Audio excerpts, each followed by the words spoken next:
Bank है। अब ये कोऑपरेटिव बैंक की जो कोऑपरेटिव बैंक की जो स्थापना हुई, उसका उन्होंने, सरकार ने क्या बताया कि आपको सब्सिडी पर जो खाद मिलेगी, आपको जो दवाइयाँ मिलेंगी, तो है ना, जो कर्जा मिलेगा सस्ते रेटों पर, सस्ते जो ब्याज रेट पर आपको कर्जा मिलेगा, वो कोऑपरेटिव बैंक से मिलेगा। और कोऑपरेटिव बैंक को ये दिखाया गया कि किसान का बैंक है। और अब ये कोऑपरेटिव बैंक से ही इन लोगों ने आपकी ज़मीन नीलामी के दस्तावेज जारी कर दिए। आपके ने बताया कि 70,000 रुपया सैंक्शन हुआ, उसमें से 60,000 रुपया मिला। उसके बाद वो एनपीए हुआ, एनपीए होने के बाद वो आपके पास जो वसूली की रकम आई 2,15,000 का ब्याज आया, 293 टोटल हो गए। 293 टोटल हो गए। उसमें से बैंक आपसे 10-10 हज़ार रुपए की जो ये नीलामी वाली प्रक्रिया था, इसका खर्चा ले चुका है पहले। ये कितने दिन पहले ले चुका है? अभी 1 महीना पहले। 31 दिसंबर के पहले। 31 दिसंबर के पहले। क्या हुआ था सर? इधर दीजिए माइक। हाँ, सितंबर अक्टूबर में नीलामी का हमको नोटिस आया था। हाँ। और उसमें जो अपने काटोल नागपुर जिले के जितने भी बड़े लीडर लोग हैं, उनके सबके पास हम एक दो बार जा चुके। हाँ। वो भी गए थे हमारे साथ बैंक में। हाँ। फिर एक नेता के कहने के, और वो मंत्रालय में आते जाता रहता है, तो वो जो नीलामी का तारीख था, जो भी था सितंबर अक्टूबर नवंबर का, याद नहीं मुझे, तो उसको पोस्टपोन किया था 31 दिसंबर तक। ठीक है ना। फिर 31 दिसंबर आने के पहले हम और उनके पास गए। हाँ। तो उन्होंने अभी 31 मार्च ऐसा बोला है, लेकिन घर पे लेटर आ रहे नीलामी के बार बार। हाँ, तारीख पे तारीख, तारीख पे तारीख। तो अभी 31 मार्च है मतलब नीलामी की। 21 है, कल की 21 फरवरी की लेटर आ चुके हैं घर पे। अच्छा, 31 मार्च उन्होंने बोल दिया था। हाँ, कि तब तक हम रोक के रखेंगे, हाँ। लेकिन उसके बाद में आपका नहीं सुनेंगे, या जो हम अपने को उसमें डिस्काउंट अमाउंट दिया है ना काट के, हाँ। वो भी नहीं होगा। अच्छा, ऐसा उनका बोलो। उसके बाद आपकी जो ज़मीन है, ये जो 70,000 रुपया है, 60,000 रुपया, ये कितने एकड़ ज़मीन पे? 7 एकड़ पे। 7 एकड़ ज़मीन। ये 7 एकड़ ज़मीन पर है उन्नति का कर्ज है सर। ना। किसान उन्नति, हाँ, किसान उन्नति तो अच्छी हो रही है। मतलब आपका था, आपका क्या केस था? माइक देंगे आप, दोबारा से बताएंगे।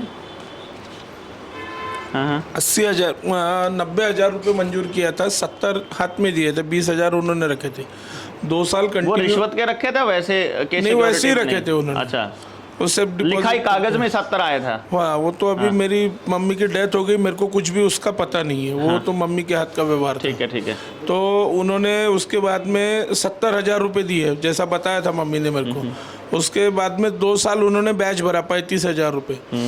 और वो जो मैंने ये निकाले, उनके जो ट्रांजैक्शन निकाले, उसमें भी 70,000 रुपये है मेन अमाउंट। तो उन्होंने 70 का 90 कर दिया। बैंक तो बंद हो गई, बंद होने के बाद चालू कम से कम 4-5 साल में हुई। उसके बाद में उन्होंने नोटिस भेजे। अच्छा, बैंक ही बंद हो गया? बैंक ही बंद हो गया था। हम जाते थे तो वो बोल रहे अपने आप से कि चालू था, लेकिन वहाँ पे पूरे ताले थे। हाँ। कोई कर्मचारी नहीं था, कोई नहीं था। हाँ। 2 साल तक कंटिन्यू। हाँ। जो हमारा चल रहा था सोसाइटी वगैरह, वो सब भी बंद कर दिया था उन लोगों ने। तो अभी उनको किसी नेता ने फंड दिया, क्या दिया, उसके बाद में बैंक चालू किया। चालू करने के बाद में उन्होंने नोटिस देना चालू किया। तो जो मेन रकम है, उससे दुगना तिगना कर्जा बना दिया उन्होंने। उसके बाद में उन्होंने भेजा नोटिस, फिर ज़बरदस्ती उसके ऊपर सूट दी कुछ भी, तब भी डबल तिबल कर्जा मांग रहे हो। और आप सभी का ऐसा ही केस है लगभग? इसका मतलब ये हुआ, क्या आपको ये समझ में आ रहा है कि ये कंप्लीट पूरा का पूरा खेल ज़मीन हथियाने का ही है? मतलब आपके यहाँ पर बैंक बंद करना, बैंक बंद हुआ नहीं था, बैंक बंद किया गया था। अब किसान को टेक्निकली नहीं पता है। अब क्या हो रहा है, वो जो आपके साथ हो रहा है ना, वो बिल्कुल वही है कि कितने साल, 2 साल कि 4 साल? 4 साल बंद थी। 4 साल बैंक बंद रहा। ये बैंक में पैसा जमा कराने के लिए गए, बैंक वहाँ मिला नहीं। और अब जब 4 साल बाद दोबारा चालू होता है, तो बैंक कहता है हम तो यहीं थे, बैंक तो चालू था, आपने नहीं जमा किया, आप डिफॉल्टर हो, इसीलिए अब आपकी ज़मीन नीलाम होगी। इधर से किसान को सस्ते कर्जे दे दिया, पहले तो आपको शायद ये बताया होगा कोऑपरेटिव बैंक वालों ने, जहाँ तक मैं समझता हूँ, कि आपने पूरा पैसा वापस नहीं करना है, आपने 6 महीने बाद खाली ब्याज देना है, ब्याज दे के आपको दोबारा मिल जाएगा फिर से। सर एक बात और कैसी हुई, इधर माइक दो, इधर। जो किसान ने कर्जा उठाया उस पे वो मांग रहे, उनकी नीलामी कर रहे, और जो आम लोगों के पैसे है वो बैंक में एफडी के रूप में है, किसी ने कई शेयर्स है, जो सोसाइटी हम 50-50 सालों से उठा रहे हैं, वो सोसाइटी के 2-3 हज़ार शेयर्स कंटिन्यू 10 साल के जमा होते हैं। तो वो पैसे का हमारा कोई ब्याज नहीं, बट्टा नहीं, वो मुद्दल भी नहीं मिल रहे कि शायद है बा ये कर्ज में से वो भी काट लो, हमारा तो आपके पास है ही। हाँ। और मैं सर एक ग्राम का प्रधान हूँ, तो वो हमारे ग्राम पंचायत की भी अभी 2 लाख रुपए वो बैंक में है, लेकिन 5,000 भी नहीं दे रही है। और बाकी गांव के लोगों के भी एफडी है वहाँ पर, वो भी पैसा, लोगों की शादी हुई, उनके बेटे का ये हुआ, लेकिन बीमारी हमारी के भी लिए वहाँ जो पैसा जमा है वो भी नहीं दिए वो बैंक ने। हमारे पास से वसूल कर रहे, लेकिन वो बैंक में हमारा पैसा है वो नहीं दे रहे। मतलब शेयर्स और उसके डिविडेंड कोई समझ गया, मैं समझ गया। मतलब ये हो गया, कहने का मतलब ये हुआ कि उनको इतना पता है, उनको ये साफ साफ पता है ना, बैंक वालों को, या कहने का मतलब जिन लोगों ने आपकी ज़मीन हथियानी है, क्योंकि ये तो आपको लगता है कि बैंक ने हथियानी है, सरकार ने हथियानी है। कोई डिपार्टमेंट इस टाइम पे सरकारी नहीं बचा है। बैंकों के ज़्यादातर शेयर अडानी खरीद चुका है, जिनके अडानी नहीं खरीद चुका है उनके अंबानी खरीद चुका है। तो ज़मीन अगर बैंक लेगा आपकी, तो बैंक का मालिक ही अडानी है, तो आपकी ज़मीन का मालिक कौन है? अडानी। थोड़े दिन पहले आया होगा वो आप लोगों के पास ज़मीन खरीदने के लिए, आपने नहीं बेची होगी, तो वो इस रास्ते से आ गया, क्योंकि उस टाइम पे किसानों को जगाने वाले लोग आ जाते हैं। अब उनको ये मालूम है कि ना तो इस प्रदेश में विपक्ष बोलेगा, ना सत्ता पक्ष बोलेगा, ना स्थापित पार्टी बोलेगी, ना कोई एनजीओ बोलेगा, और एक ही संगठन में 50 संगठन हमने खड़े कर दिए। किसान संगठन के नाम पर भी 50 संगठन खड़े कर दिए, तो किसान भी कंफ्यूज है किसके पास जाना है। तो आपको संगठित रखने का कोई साधन नहीं है, ये उनको मालूम है। और अब आप टोटल बेसहारा हो। अकेले अकेले चलोगे तो रगड़ दिया जाएगा, अगर इकट्ठे होगे तो आपको आप में से कोई नेता चुनना पड़ेगा, या कोई मेरे जैसे नेता को चुनेगा कि भाई हाँ चलो, आप मेरे जैसा आदमी आएगा, वो कहेगा कि मैं आपको बचाऊंगा, और वो चल के वो भी फिर उधर ही बेच जाएगा। यही होता है ना, किसान का नेता बन करके यही करते हैं। कारण कि किसान अपने हक नहीं जानता, किसान को अपने कानून नहीं पता, किसान को इकट्ठा खड़ा होकर बोलना नहीं आता। उसको इसीलिए तो गाँव में अनपढ़ रखा गया ना, कि कानून की जानकारी देनी ही नहीं है इसको, क्योंकि यदि इसको पूरी कहानी का पता चल गया तो ये छोड़ेगा नहीं, क्योंकि सबसे ज़्यादा तादाद में किसान ही तो है इस देश में। देखिए, कल वाली जो नीलामी है, क्या ऐसा हो सकता है कि हम सब लोग अपने गांव को इकट्ठा करके या पड़ोस को इकट्ठा करके कल की नीलामी अपनी संख्या बल पे रुकवा दें? सर तो वैसे हो रहा, यहाँ पे बच्चों को करके आमदार है, हाँ, उनका विधानसभा उधर देना, माइक देना। कल वही करने वाले हैं, 800-900 लोग जमा हैं। हाँ हाँ हाँ, एक हाँ, बच्चू कोड़ू करके आमदार है, हाँ। वो किसान के फेवर में बोलते हैं। हाँ। हालांकि उनका विधानसभा क्षेत्र जो है वो अचलपुर आता, लेकिन वो हमारी मांग पे वो कल यहाँ पे आ रहे आंदोलन करने के लिए वगैरह। हाँ। सर 8, 9, 10 तारीख को भी नीलामी हो चुकी है। हाँ, इसी महीने में 8 फरवरी, 9 फरवरी और 10 फरवरी को भी नीलामी हो चुकी है। हम कुछ वकील लोगों के तरफ हम सब लोग गए थे, तो उनका बोलना भी ऐसा आ रहा कि नीलामी करने के लिए बैंक ने जो प्रोसीजर करना जरूरी है वो सब प्रोसीजर बैंक ने कर लिया है। ये कोऑपरेटिव बैंक है, तो कोऑपरेटिव बैंक का अपना ये खुद का सेपरेट कोऑपरेटिव कोर्ट है, तो हमारी केस वहाँ पे स्टैंड होंगी हाई कोर्ट में या नहीं होंगी, तो इनके बारे में भी बहुत सारे लोगों का कन्फ्यूजन है। और जो प्रोसीजर लगती कलेक्टर की आरआरसी वगैरह ऐसा कुछ उन्होंने कुछ हमको लीगल बातें समझाई, तो वो भी उसमें कन्फ्यूजन है। उनको पूरा पावर है नीलामी करने के, और वो नीलामी कर रहे, और नीलामी सर चालू है वहाँ पे। नहीं वो तो ठीक है, मैं एक ही बात पूछ रहा था, जो मेरा सवाल था वो ये था कि क्या हम लोग अभी संख्या बल के ऊपर रुकवा अभी के लिए, क्योंकि आप कागज़ों में कार्रवाई करते हो तो वो आप ऐसा नहीं हो सकता ना कि आज कागज़ तैयार करेंगे और कल को आपकी नीलामी रुक जाएगी, ऐसा तो नहीं हो सकता ना। कागज़ों में कार्रवाई करने के लिए अपने पास महीना भर 2 महीना भर तो हो कम से कम, क्योंकि कारण क्या है, आपको पूरी तरह से कर्ज मुक्त करना है, पूरी तरह से। और पूरी तरह से कर्ज मुक्त करने के लिए आपको पूरी बात समझनी आ पड़ेगी, पहले पूरी बात समझनी पड़ेगी ना। उसके लिए आप ऐसा नहीं समझ सकते कि ऐसे ही खाम खा कुछ भी समझ लेंगे। जिनसे आपकी मुलाकात करवानी थी सुबह, जिन्होंने आना था, उन्होंने एक किताब लिखी है, वर्मा जी जिनका मैं जिक्र कर रहा था।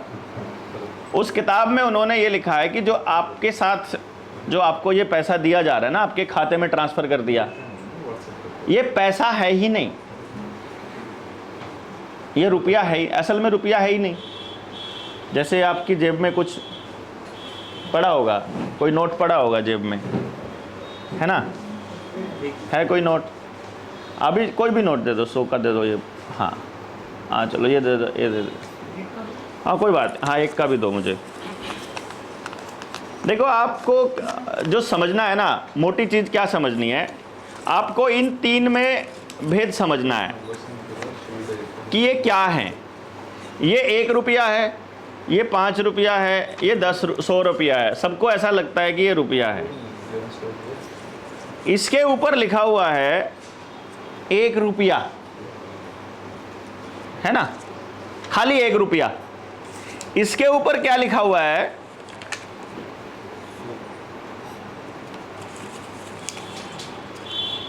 5 रुपए। लेकिन इसके साथ में नीचे एक एफिडेविट है यहाँ गवर्नर का, जिसमें लिखा है मैं धारक को 5 रुपए अदा करने का वचन देता 5 रुपए अदा करने का वचन देता हूं। आई promise to pay the bearer, मतलब जिसके पास भी ये नोट होगा, जिसके पास भी ये नोट होगा, I promise to pay the bearer the sum of 100 rupees.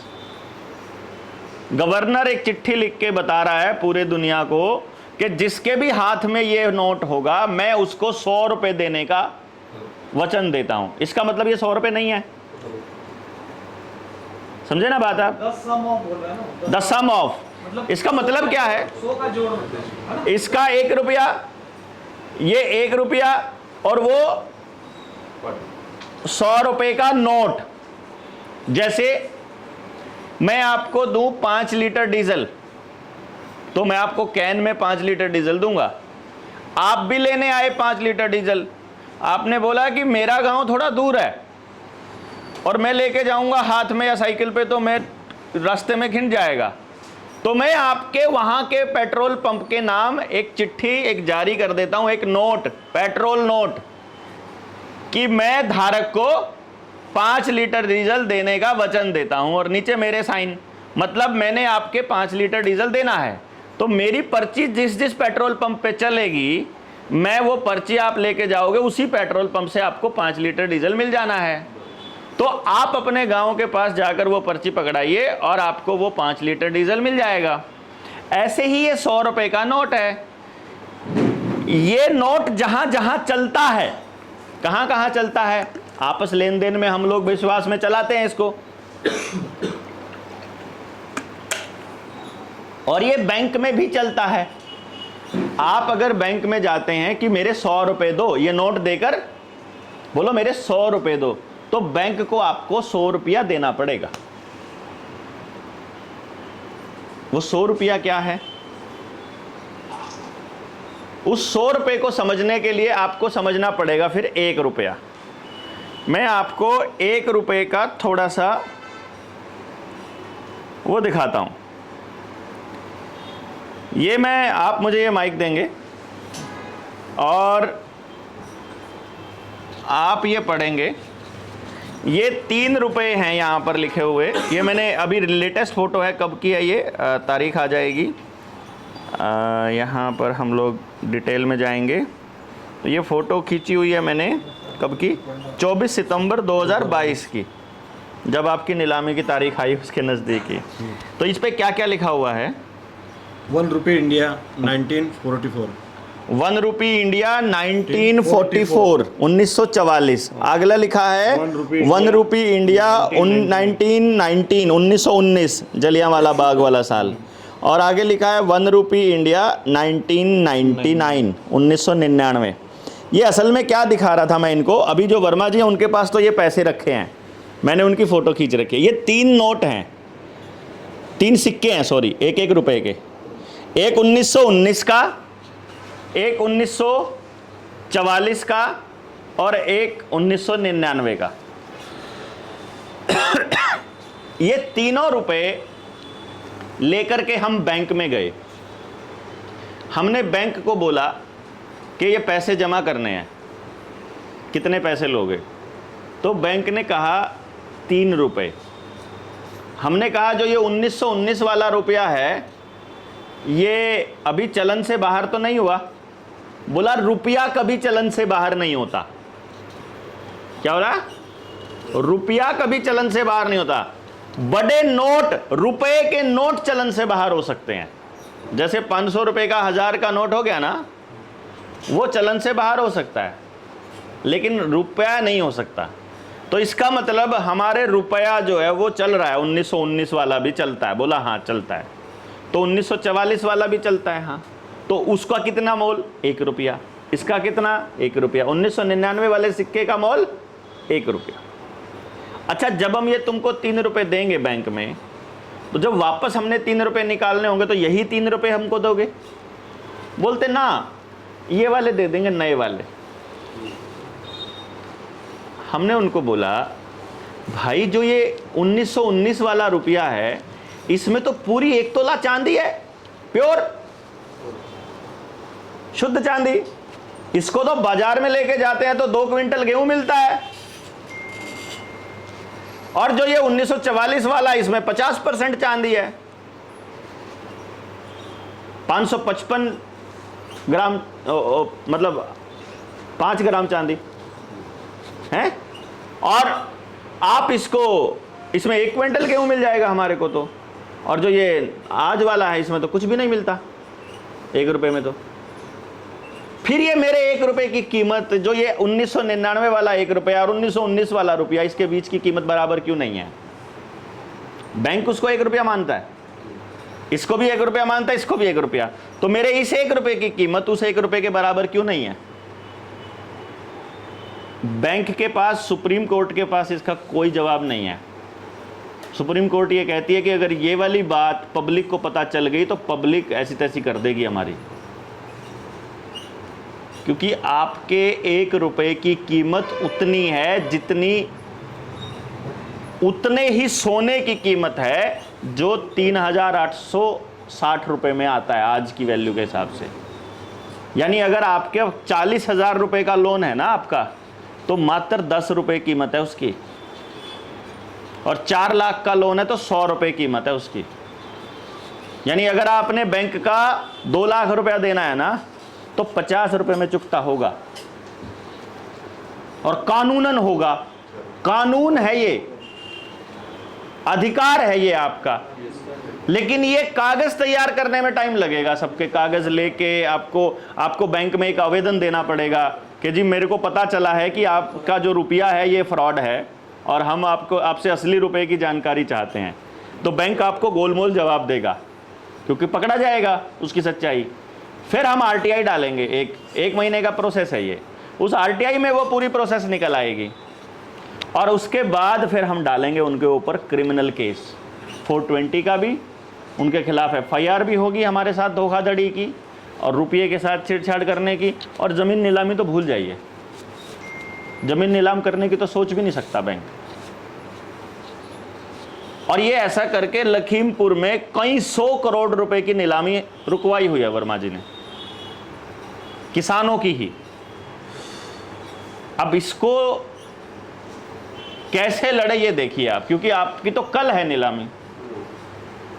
अगर मान लो हम तो कई साल से चिल्ला रहे हैं कि यार किसानों का अगर ज़मीन नीलाम होने की कगार पे आया हुआ है, क्योंकि इन्होंने जानबूझ के किसान को बर्बाद किया है योजनाबद्ध तरीके से पूरा। मतलब किसान को ये दिखाया कि अगले साल ये वाला बीज बोओगे तो तुम्हारी फसल बढ़िया होएगी, वो बो देता है कहीं से कर्जा ले करके, उस साल भी सारा ऐसा ही काम होता है।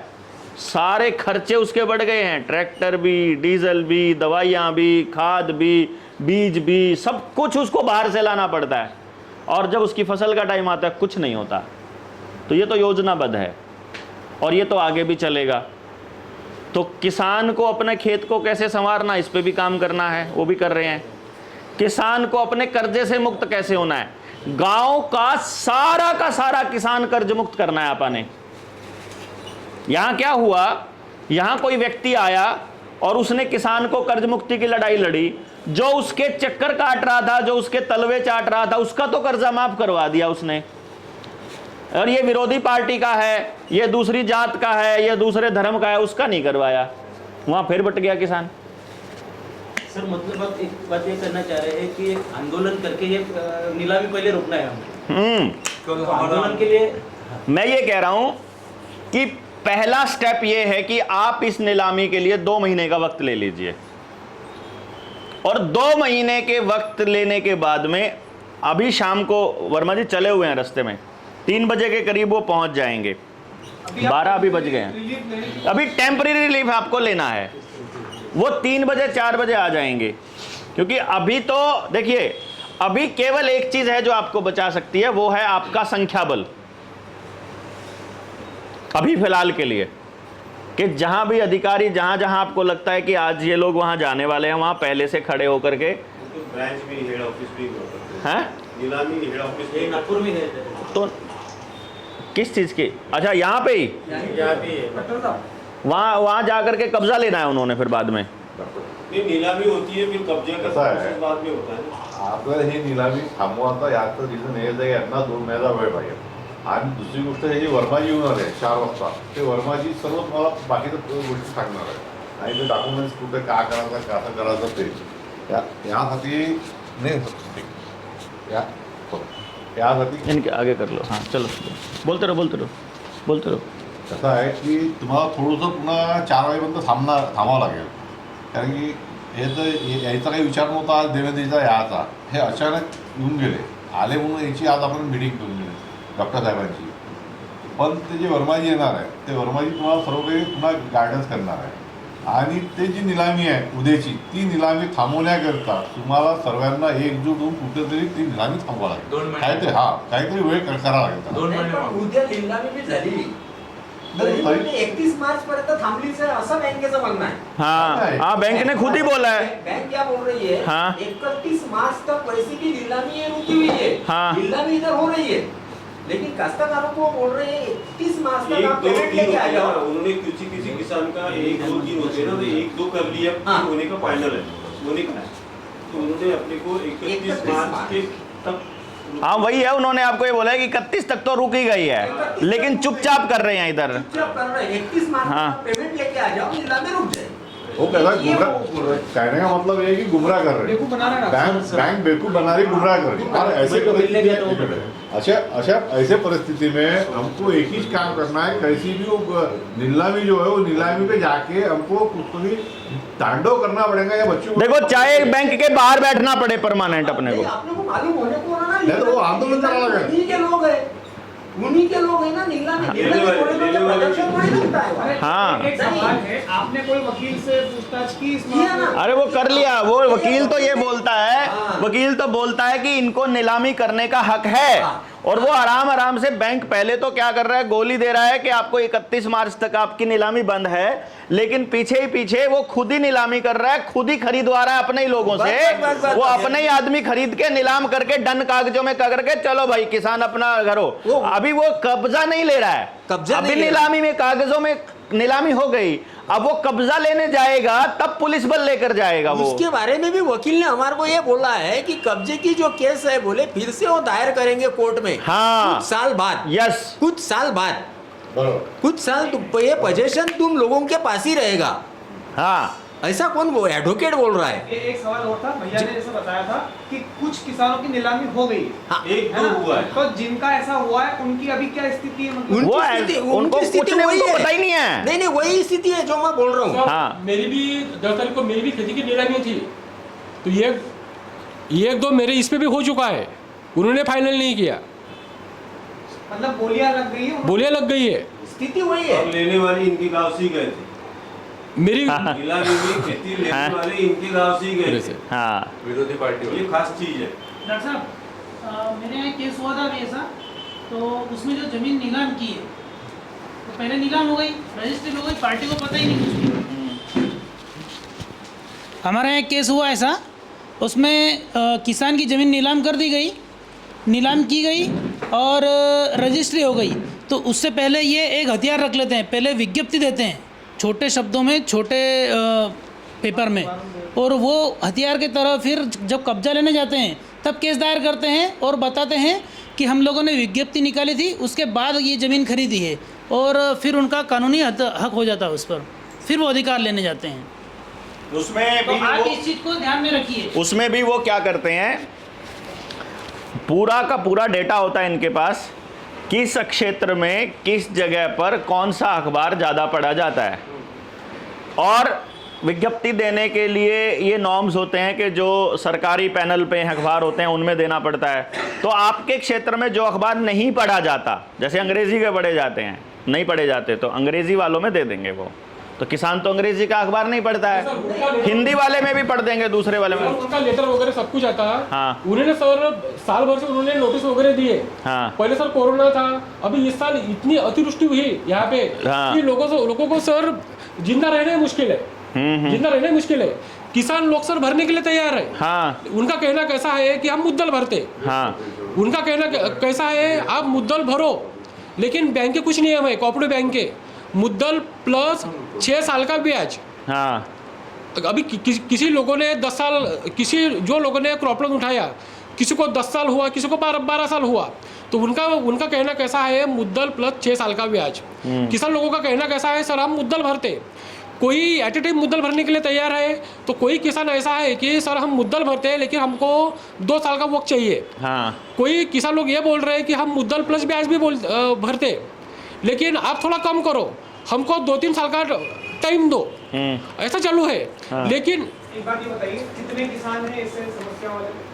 सर सभी किसान समस्या नंबर बताओ सर बहुत सारे हैं।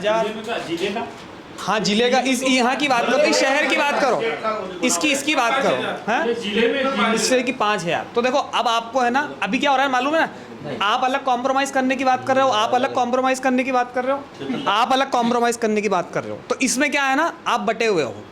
अभी आपके पास में एक ही रास्ता है, सबको इकट्ठा करो और बैंक घेर दो। सर डॉक्टर साहब का ये कहना, डॉक्टर साहब ठीक है? सर हम उसी में आते हैं। सर ने जैसे बोला कि किसान लोग अलग अलग पक्ष में बांटे हुए हैं, सर ऐसा ही है, ऐसा ही है। अभी मेरे गांव में 10-12 लोगों को नोटिस आया होगा, वो क्या समझ रहे हैं कि नहीं हमारी ज़मीन नीलाम नहीं होती, हमारा क्रॉप लोन है। हम उनको सर फोड़ के बता रहे हैं कि आपकी भी ज़मीन नीलाम होने वाली है। तो वो क्या कर रहे हैं, 10 गांव है तो एक गांव में से एक लोग को चुनेंगे, हाँ। फिर 30 किलोमीटर के बाद में एक लोग को चुनेंगे। वो ऐसा सिस्टम अपना रहे, ये कि गांव के लोगों की नीलामी नहीं कर रहे, यस वो टुकड़ों में ही करेंगे, ऐसे ही करेंगे, टुकड़ों में कर रहे हैं। हाँ। किसान लोग बांटे हुए हैं। आज भी यहाँ पे बहुत सारे लोग आने वाले थे, लेकिन कोई कुछ कारण बता रहा, कोई कुछ कारण बता रहा, ऐसे ही हो रहा। और सर ने जैसे बोला कि कोई आमदार, विपक्ष वगैरह, कोई संगठन, कोई NGO इसमें बोलने के लिए तैयार नहीं है। तो ये सर यही सिचुएशन यहाँ की सर है। अभी हम क्या सोच रहे हैं कि हाई कोर्ट में वगैरह हमको सर वकील का नॉलेज यहाँ पे किसी को नहीं है, तो हम क्या सोच रहे हैं कि आंदोलन होता रहेगा, आंदोलन को सक्सेस कितना मिलेगा वो किसी को पता नहीं है। बच्चू कड़ू कल आने वाले हैं, हालांकि यहाँ पे बहुत सारे आमदार है। ये देवेंद्र फडणवीस का नेटिव सिटी है, वो डेप्यूटी चीफ मिनिस्टर है, उन्हीं के हाथ में बहुत सारा है, लेकिन वो कुछ कर रहे हैं क्या? देवेंद्र फडणवीस ये करने लगा रहे हैं। हाँ तो कर रहे हैं ऐसे ही। सर वही तो हम क्या सोच रहे हैं, आंदोलन कब तक चलेगा, लोग इकट्ठे ही नहीं हो रहे। तो हम क्या सोच रहे हैं कि हाई कोर्ट में केस दायर करके होता है तो तो हार्ड एंड फास्ट उस पर रोक लगा दी जाए। हाँ वो सही है आपका। अभी वही है सर। ये है और आपको परमानेंट जो अभी शाम को डॉक्टर हाँ। वो आएंगे क्या? अभी एक बात बताइए, एक मिनट ना। और सर यहाँ के जो वकील है, हाँ। हमने बहुत सारे लोगों से बातचीत की कि यहाँ पे जो नीलामी चालू है वहाँ पे स्थगिति कैसे क्या ली जाए। उनका भी कन्फ्यूजन है कि केस कैसे दायर करे, कहाँ पे दायर करे, क्या करे। आप ये बताइए, एक चीज़ बताइए कि जो नीलाम हो रही है जिनकी ज़मीन, हाँ उनको तो इकट्ठा किया जा सकता है, वो है नंबर थोड़ा, और वो होगा बटा हुआ पूरे ज़िले में। इस गांव में से 3-4 हो गए, अगले गांव में से 3-4 हो गए, अगले गांव में से 2-3 हो गया, तो पूरे गांव को अभी उसके कोई मतलब है नहीं। हाँ। लेकिन यदि हम आंदोलन करते हैं हाँ। पूर्ण कर्ज मुक्ति की, हाँ। आपने घर पे लिया हुआ है, आपने मकान, आपने गाड़ी पे लिया हुआ है, आपने मोटरसाइकिल पे लिया है, आपने ज़मीन पे लिया है, आपने पर्सनल लिया है, पूरा लोन मुक्त, उसमें तो आएगा हर कोई। अगर हम ये कहते हैं कि तुम्हारा 4 लाख का लोन 100 रुपए में पास हो रहा है, फिर ले लेना, दोबारा एनओसी मिल रही है। अभी तो आप क्या करोगे, 2 लाख रुपए का लोन है, आप 1,20,000 में सेटलमेंट कर लोगे, तो वो सेटलमेंट जिंदगी भर लिखी रहेगी और दोबारा जिंदगी में कभी लोन नहीं मिलने वाला। और यहां तो पूरी सेटलमेंट नहीं है, यहां एग्जैक्ट लोन की अदायगी है कानूनी तरीके से, जबरदस्ती नहीं, हमारे कहने से कानून में है, तो आपको उस कानून की नॉलेज दे देंगे, उस पर तो आएगा पूरा गांव इकट्ठा। सिर्फ जानकारी भरी तो देनी है ना। अभी फिलहाल के लिए, इसलिए अभी आप कुछ बोल रहे थे, पहले बोलिए फिर मैं आपको बता दूं। मुझे ये बोलना है सर, एक आपके कहने मिनट पे। सर, एक मिनट। हाँ, आप जो बोल रहे हैं सर, वही ट्राई हम 2 महीने से कर रहे हैं। आप जो इस आंदोलन की बात कर रहे हैं ना, उसके लिए भी लोग तैयार नहीं हुए। महीनों भर से हम कागज इकट्ठा कर रहे हैं, सिर्फ हमारे पास 50 कागज इकट्ठा हो गए। दादा अपने पास 1 मिनट हो जाता, आपके पास 50 कागज है अभी फिलहाल में, तो 50 लोग तो आपके साथ है ना। हाँ। नागपुर डिस्ट्रिक्ट को डुबाने वाला राजेंद्र मोड़क है अपना, सॉरी सुनील केदार है, तो हम सुनील केदार को क्यों नहीं टारगेट बनाते? हम टारगेट बनाओ ना कल, सुनील केदार को, आमदार है ना, मिनिस्टर भी था। सुनील केदार ने नागपुर डिस्ट्रिक्ट को डुबाया ना 150 करोड़ से, 1,500 करोड़ से, तो हम उसको कल के दिन टारगेट बनाओ ना उसको, क्योंकि हमको अगर नीलामी रोकना है कल की, तो कल के लिए तो हमको उसको टारगेट बनाओ। सर यही बातें हमने लोगों को समझाई कि हमारे क्षेत्र के आमदार अनिल बाबू देशमुख हैं, उनके यहाँ पे जाओ, उनके यहाँ पे धरना धरो। जो यहाँ के अलग अलग क्षेत्र के जो आमदार हैं, उनके यहाँ पे जाओ, धरना करो। कोई ऐसा करने के लिए सर तैयार नहीं है। वो ऐसा इसलिए करने को तैयार नहीं है, देखिए 2 कारण हैं। आज का जो किसान है वो अपने घर से निकलने की क्यों हिम्मत नहीं कर रहा, उसके पीछे 2 कारण हैं। पहला, वो अपने आप को अकेला महसूस कर रहा है। हाँ। और दूसरा, अभी उसे लगता नहीं है कि मेरी गला अभी कसा गया है, वो सोच रहा है अभी मुझे रिलैक्सेशन मिला हुआ है। या जो बिल्कुल कसा हुआ है, हाँ। वो पिछले 5-4 साल से इतनी ट्राई मार चुका है, उसको हर आदमी ने ठगा है। वो जिसके पास भी गया, वकील के पास गया, वकील को कोई मतलब नहीं है इसका केस जीते हारे, इतने पैसे दे फटाफट, वही तो कर रहा है ना। वो दूसरे आदमी के पास गया और किसी संगठन के पास गया तो उसको भी पैसा चाहिए, हर आदमी को पैसा चाहिए। हमने भाऊ से बात करी थी, अविनाश काकड़े जी से हम बात कर रहे थे, हम 2 महीना पहले इनके पास आए थे और हमने इनको ये कहा था कि देखो भाऊ, जो गांव में ऐसा किसान है जो बिल्कुल नीलाम होने के कगार पर है, उनकी ज़मीन छुड़वाना पहला काम है अपना। और वकील भी पैसे लेता है, जो ऑफिस मैनेज करता है वहाँ भी पैसे लगते हैं।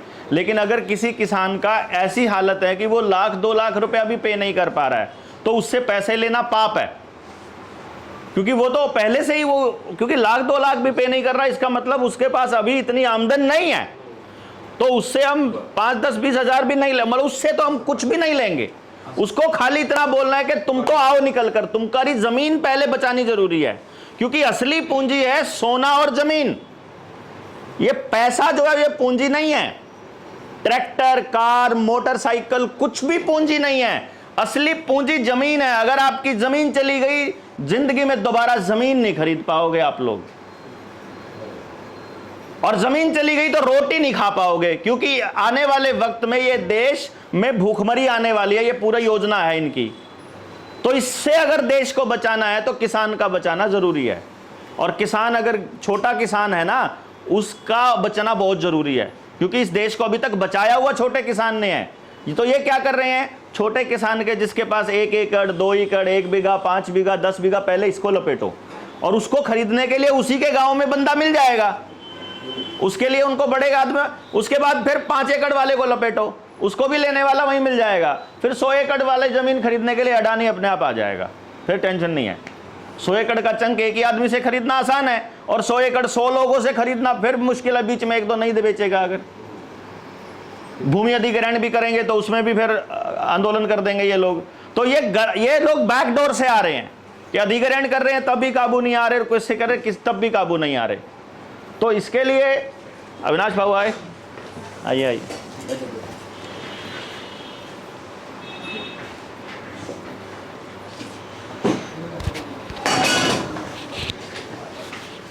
तो अभी भाऊ क्या हुआ कि जो निष्कर्ष जो निकला पूरी बातचीत का वो ये है कि बिंदु ये है कि वर्मा जी ने शाम को आना है अभी, जिन्होंने बात करनी थी, और कागज़ी कार्रवाई करने के लिए अपने को महीना 2 महीना चाहिए। ये लोगों में से कुछ लोगों की ज़मीन ऐसी है जिनकी नीलामी कल होने वाली है, तो कल की नीलामी कागज़ों के दम पर तो नहीं हो सकती, वो तो लोगों के दम पर ही रुक सकती है, मतलब कल की नीलामी। तो कल की नीलामी रुकवाने के लिए ये आपको देखना है, आप जा कर के उस बैंक के बाहर बैठ जाते हो, आप उसके बैंक मैनेजर से जाकर मिलते हो, आप वहाँ जाकर कोई और मिलता है, तो ये देख लीजिए। उनसे केवल 2 महीने का समय ले लीजिए, उसके बाद की कार्रवाई अविनाश भाई के भरोसे छोड़ दीजिए। सर उसके लिए जो संख्या बल के जो आप बात कर रहे हो, तो अभी ये मान लीजिए कि जितने लोग हैं हमारे पास उतनी संख्या है, लेकिन कल बच्चू गुड़ू आ रहा है तो उसके साथ में 500-600 हस्तकारों का हुजूम रहेगा। एक बात को समझ लो कि वो आमदार है। अविनाश भाऊ, एक महत्वपूर्ण गोष्ट लक्षात आली आपल्याला जी, अपने पास जो आज के तारीख में सर बोल रहे हैं कि हमको संख्या बल होना है, जिसके बदौलत हम रोक सकते हैं, लेकिन आज हमारे पास जितने हैं उतने हम संख्या बल से मतलब आज जो भी 30-35 लोग हैं, लेकिन कल बच्चू गुड़ू आ रहा है वहाँ पे तो 500 लोग कम से कम रहेंगे किसान लोग। और सर का ये कहना है कि वो आएगा कि तात्पुरती ये दिलाएगा, क्या बोलते हैं कि राहत रिलीफ। हाँ, हम लोग या आप वहाँ के सब लोगों को समझा के बताएंगे हम तात्पुरती नहीं, तो आपको तो कर्जा मुक्ति होना, तो हो सकता है वो भी संख्या बल हमारे साथ जुड़ जाएगा। हाँ ठीक है, कल हम यहीं रुकेंगे, कोई दिक्कत नहीं है कल। हाँ। हम उसी वक्त हम लोग वहाँ पे चले जाएंगे। हाँ। हो सकता है हवा के समान बात फैलेगी कि हम तो कर्जा मुक्त हो रहे हैं। हाँ। और अपने जैसा घर लोग ये तो बोला है वो भी हम प्रचार करेंगे, तो हजारों लोग तो लाखों लोग हमारे साथ ऐसे ही खड़े हो जाएंगे। सर मैंने इनको जब बोला था कि रिपोर्ट दे दो, हाँ तो वो तो नहीं कहना, वो तो मैं मैं बोला था रिपोर्ट दे दो पुलिस थाने में। हाँ। बीबी के नाम से रिपोर्ट दे दो कि हम आत्महत्या मेरा मर्द करने जा रहा है। हाँ। इसकी वजह से मेरी बेइज्जती हो गई समाज में, मेरे बच्चे की शादी वादी नहीं होगी, रिपोर्ट दे दो। बिल्कुल। उसके इन्वेस्टिगेशन में 2 महीने निकल जाते हैं। अगर संख्या बल नहीं है तो तरीका निकालना पड़ता है ना लड़ने का। अगर तरीका नहीं निकालोगे तो फिर कैसे होगा। हमने वो योजना बनाई, दूसरे दिन आए नहीं ये लोग। मैं तो कई दिनों से यही लड़ाई लड़ता हूँ, मुझे पता है ये कितने मैंने तरीके से लड़ते हैं, कितने बहादुर, ये तो है नहीं।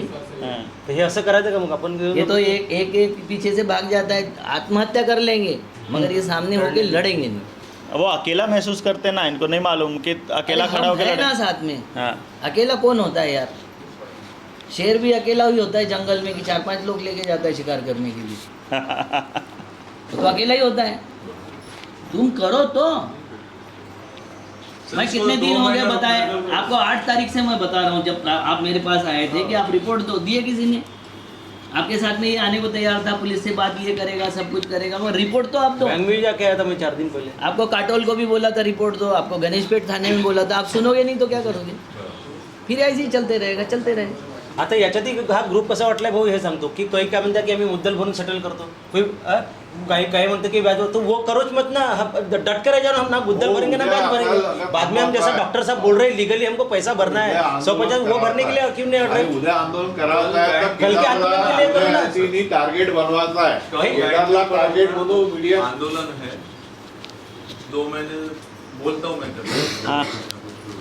हाँ, कल उनको बोलो, कल के लिए उनको जितना रिलीफ वो दे सकते हैं उन कल ले लेते हैं, और कल ही आज शाम को वर्मा जी अभी आ जाएंगे, ठीक है, और कल वहाँ पर वो भी पहुँचते हैं और हम भी पहुँचते हैं, फिर देखते हैं। जो बच्चू गुडू सोबत है की नाही? 1500 लोकांचा हुजूम आहे, त्याच्यातले अर्ध्यापेक्षा जास्त आपल्यासोबत येईल त्याची गॅरंटी मी देतो। उद्या एवढे लोक माझ्यासोबत बिलकुल एक पाहिजे गोष्ट सांग, याच्यापेक्षा जास्त घेऊ जास्त आहे 200 रुपये एवढे लोक जरी असले तरी यांच्या भरोशावर मला नेतागिरी नाही करायची ते मुर्दा पुढे कुणाला माझी शेती आहे का मी गेलो की त्यांच्या मी भरोशावर गेलो. झोपडपट्टीच्या लोकांच्या भरोशावर नेतागिरीच होत नाही कोणाची. नहीं यांना वाचायचं असेल त्यांना मग साथ द्यावा लागेल. नहीं तो हम देखिए पहले दिन जब खबर साथ छपी नाही पेपर में द्यायची, सर, स्वतः सोबत उभे झाले पाहिजे. साथ बीत नाही तुम्ही जब तुमच्यासोबत पेपर में तो उभे खबर राहा. छपी तो हमारे एक भाव के मित्र और हमारे एक अध्यक्ष संगठन के उनको लेके मैं बैंक गया, हालांकि मेरी 1 इंच भी खेती नहीं है, कि भैया आपने तो अपमानित किया किसानों को. फिर इनको बाद फिर हमको भाऊ ने बताई उस तरीके से हमको यहाँ जाना था पुलिस स्टेशन में रिपोर्ट करके हमारी बदनामी की कर. ये एक भी नहीं है किसान. मैं इंतजार करते रहा. मैं आखिर में भाऊ को फोन किया, भाऊ बोला देखा एक भी किसान नहीं है. नाही, भैया, मैं आपको तुम्ही बताऊं- स्टँड राहिलं शिका. 15 राज्यामध्ये मी जेल पाहिलं है. 15 राज्यों में मैं जेल दिख चुका हूँ किसानों के पीछे. कोई खड़ा नहीं होता. मैंने जो फोड़ा था ना वो इसका ऑफिस मोदी का 2014 में फोड़ा था मैंने. मेरे छात्र साथ में रहे, किसान भागे. अब क्या बताए इनको. सांगा आता उद्या किती वाजता येणार आहे बच्चू कडू तिथे? उद्या किती वाजता आंदोलन त्यांचं? 11 वाजता उद्या येणार आहे. 9 वाजता पोहोचता त्या बँकेसमोर पक्का. मी 9 वाजून 1 मिनिट राहील तिथे, मी उभा राहील तिथे. चालेल.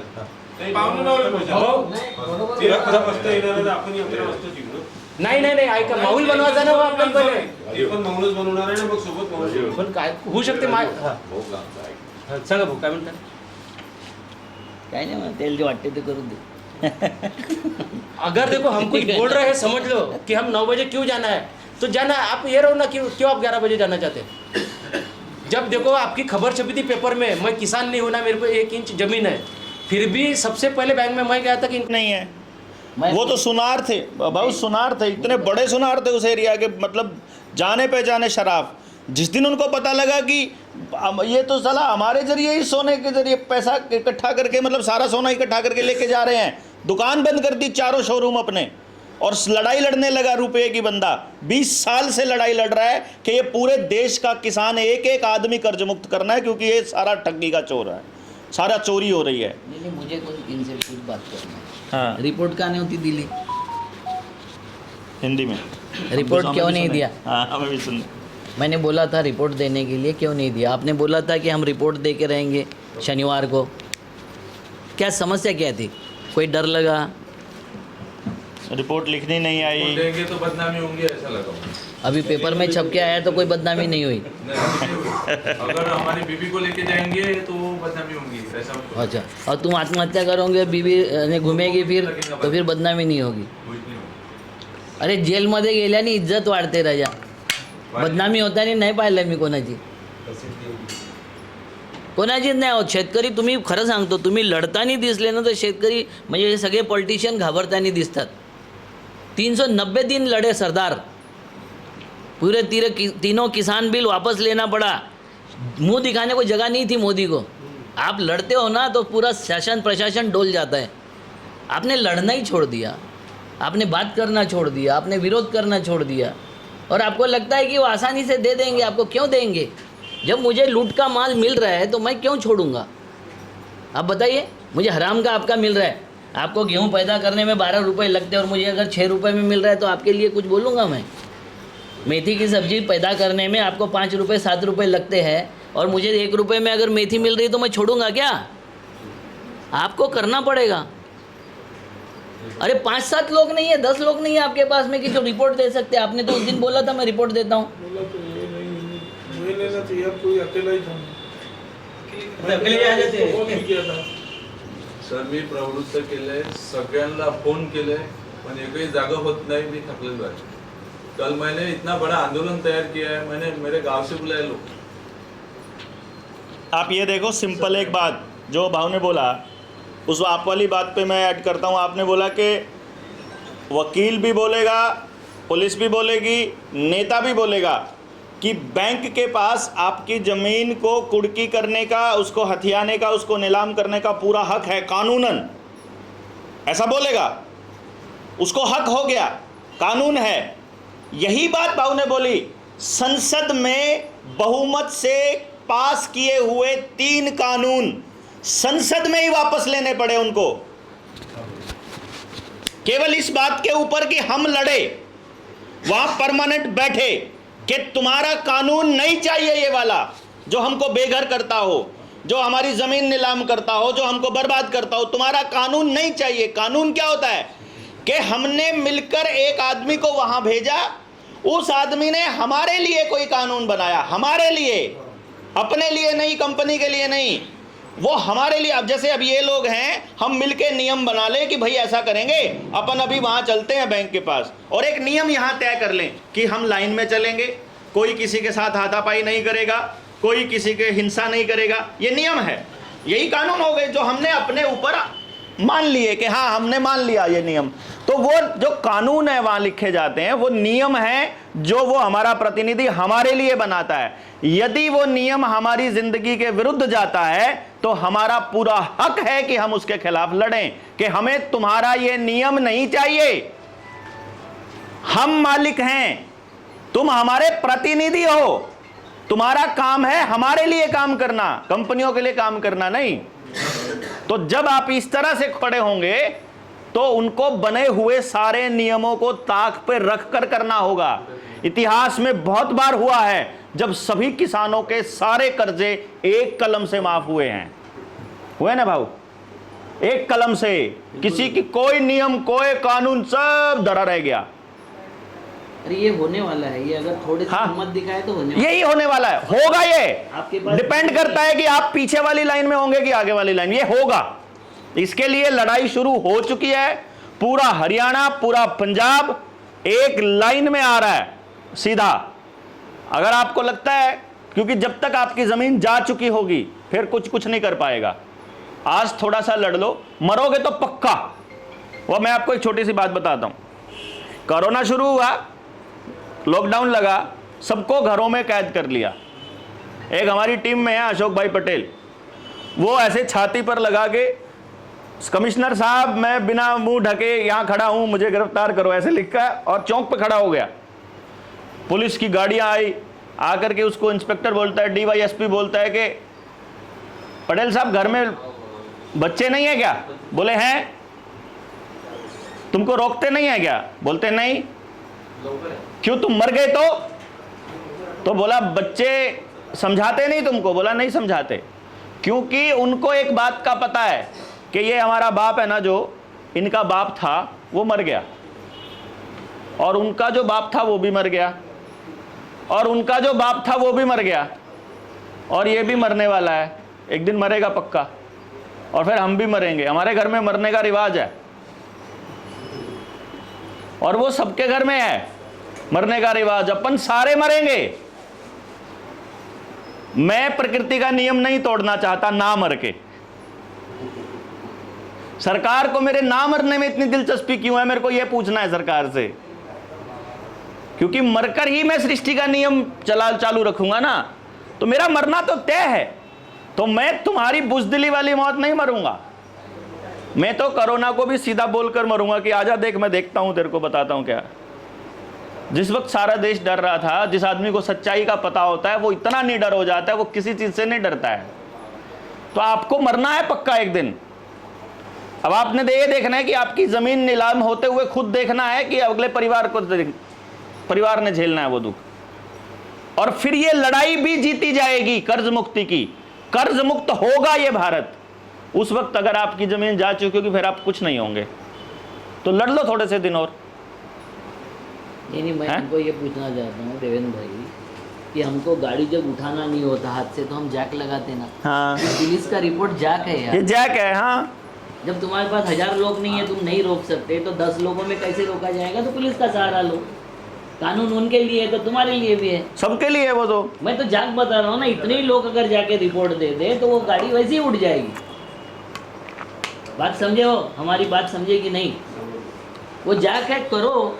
अच्छा, एक काम करते हैं भाऊ, इसमें आ जाएगा, एक बात बताओ, सबका इसमें आ जाएगा न्यूज़पेपर। भाऊ एक बात बताओ, लोगों ने आत्महत्या की परमिशन मांगा। भाऊ एक बात बताओ, कल का आंदोलन क्या होता है क्या नहीं होता है हमको नहीं मालूम ना। कल जो होगा वो क्या होगा क्या नहीं होगा नहीं मालूम। आज तो हम लोग कर ही सकते हैं, आज ही कर देते हैं रिपोर्ट। मैं तो बोल रहा हूँ 15 दिन से आज ही सारे जने कर देते हैं यहीं पे बैठे बैठे। अभी यहाँ से कागज एप्लीकेशन लिखो और सारे पहुंचो, थानेदार को बोलो एप्लीकेशन लिखो हमारी। अभी ये चलता है आपके सामने क्या हमको परमिशन दो मरने की? दो हमको अपना जीवन खत्म करना है क्योंकि हमको जीने लायक इन्होंने छोड़ा नहीं है। भाई अडानी का नाम नहीं छपता पेपर में, हैं? किसी उद्योगपति का नहीं छपता, आपका तुरंत पेपर में छाप दिए। उसका इसलिए नहीं छापते कि उसका मैंने क्रेडिबिलिटी ये हो जाएगी, कोलैप्स हो जाएगी, हाँ। उसका बिजनेस कोलैप्स हो जाएगा, आपकी तो परिवार कोलैप्स हो गया पूरा। और फिर भी आप नहीं लड़ना चाहते तो फिर क्या करें हम? भाई मैं लड़ने वाले के साथ में हूँ, मुर्दाड़ों के साथ में मैं नहीं रहता। मैं सीधा बोल देता हूँ, लड़ना नहीं चाहते हो ना तो ठीक है, माफ़ कर दो, हमें नहीं लड़ेंगे। हमको कोई ज़रूरत नहीं, मेरी कोई खेती नहीं जा रही है और मेरे को कोई ज़रूरत नहीं है। मेरे ऊपर 1 रुपये का कर्जा नहीं है किसी का, ना मेरे खेती पर कर्जा है। 150-200 एकड़ खेती मेरे पास में, 1 रुपये का कर्जा नहीं है मेरे पर, का नहीं है, घर पर नहीं है, मेरे पर्सनल भी लोन नहीं है। बेकारी में क्यों लड़ रहा हूँ? ये क्यों आए वहाँ से टिकट लगा के? तुमने दिए टिकट इनको? ये 4 लोग वहाँ से लड़ने के लिए आए। करो ना कुछ, जाओ पुलिस थाने जाओ। अभी के अभी लिखो। आज पोलीस स्टेशनला आणि उद्या बँकेत दोन्ही ठिकाण हाँ, दोनों जगह जा करके आहे आपला जो कागज कार्रवाई है वो करो। उद्याच्या आंदोलन त्यांना याच्यासाठी गरजेचं है क्योंकि हमारे पास जो संख्या बल कम है तो हम वो संख्या बल को भी हमारे आंदोलन से जोड़ेंगे, क्योंकि बच्चों को आखिर क्या करने वाला है, क्योंकि वो सत्ता के साथी है। तो वो क्या बोलेंगे, नहीं 2 महिन्यासाठी थांबा, 4 महिन्यासाठी थांबा, आम्ही बोलतो की थोड़ा कम कर देता, उतना ही बोलेगा, उससे ज्यादा नहीं बोलेगा। बस। उससे ज्यादा बोलने की उसकी आज के डेट में ताकत नहीं है। ताकत हमारी है क्योंकि हमारे को राजकारण नहीं करना है, हमको वोट नहीं मांगना है, ना हमको किसी का नेता बनना है, इसलिए हम सच बात बोल सकते हैं। अगर इतनी तैयारी है तो आज का आंदोलन और कल का आंदोलन दोनों आज से ही चालू कर दो, अभी से ही चालू हुआ करके घोषित कर दो। आज अगर आज आप वापस चले जाओ। आज अगर आप थाने में जाके अपनी एप्लीकेशन देते हो और उसकी एक कॉपी अखबारों को देते हो, वो और शाम को अभी क्या प्रेस कॉन्फ्रेंस में सारा प्रेस नोट दे करके सारे अखबारों में सुबह छप जाना चाहिए। मैंने पूरी तैयारी कर ली, वहाँ पूरी प्रेस कॉन्फ्रेंस करवा दो अभी, और फ्री में करवा दो मैं प्रेस कॉन्फ्रेंस। हाँ बस सही है। क्या प्रेस वालों के सामने इतनी जान लग खड़े हो गए? वो हाँ। हमको आती ही है। मैंने कई बार फ्री में पूछेंगे ना, प्रेस कॉन्फ्रेंस हाँ, क्यों आए हो यहाँ? क्यों क्या आए हो? है? बिल्कुल बिल्कुल कल कर ऐसी दो। प्रेस कॉन्फ्रेंस हो जाती है। लेकिन ये भगने को नहीं होना। नहीं पहिली रिपोर्ट माझी नाही भाऊ. चलो फिर अभी तुम्ही एक बस ठीक है। आम्हाला आत्महत्याची परमिशन देण्यात आली और यहीं से पैदल और कल वर्मा जी को हम लेके आएंगे डॉक्टर साहब, और यहीं से पैदल निकलते हैं, यानी ताकि शहर को भी मालूम है। हाँ, चलो। जोड़ना है। नहीं, चलो, गाड़ी से चलो। जाओ।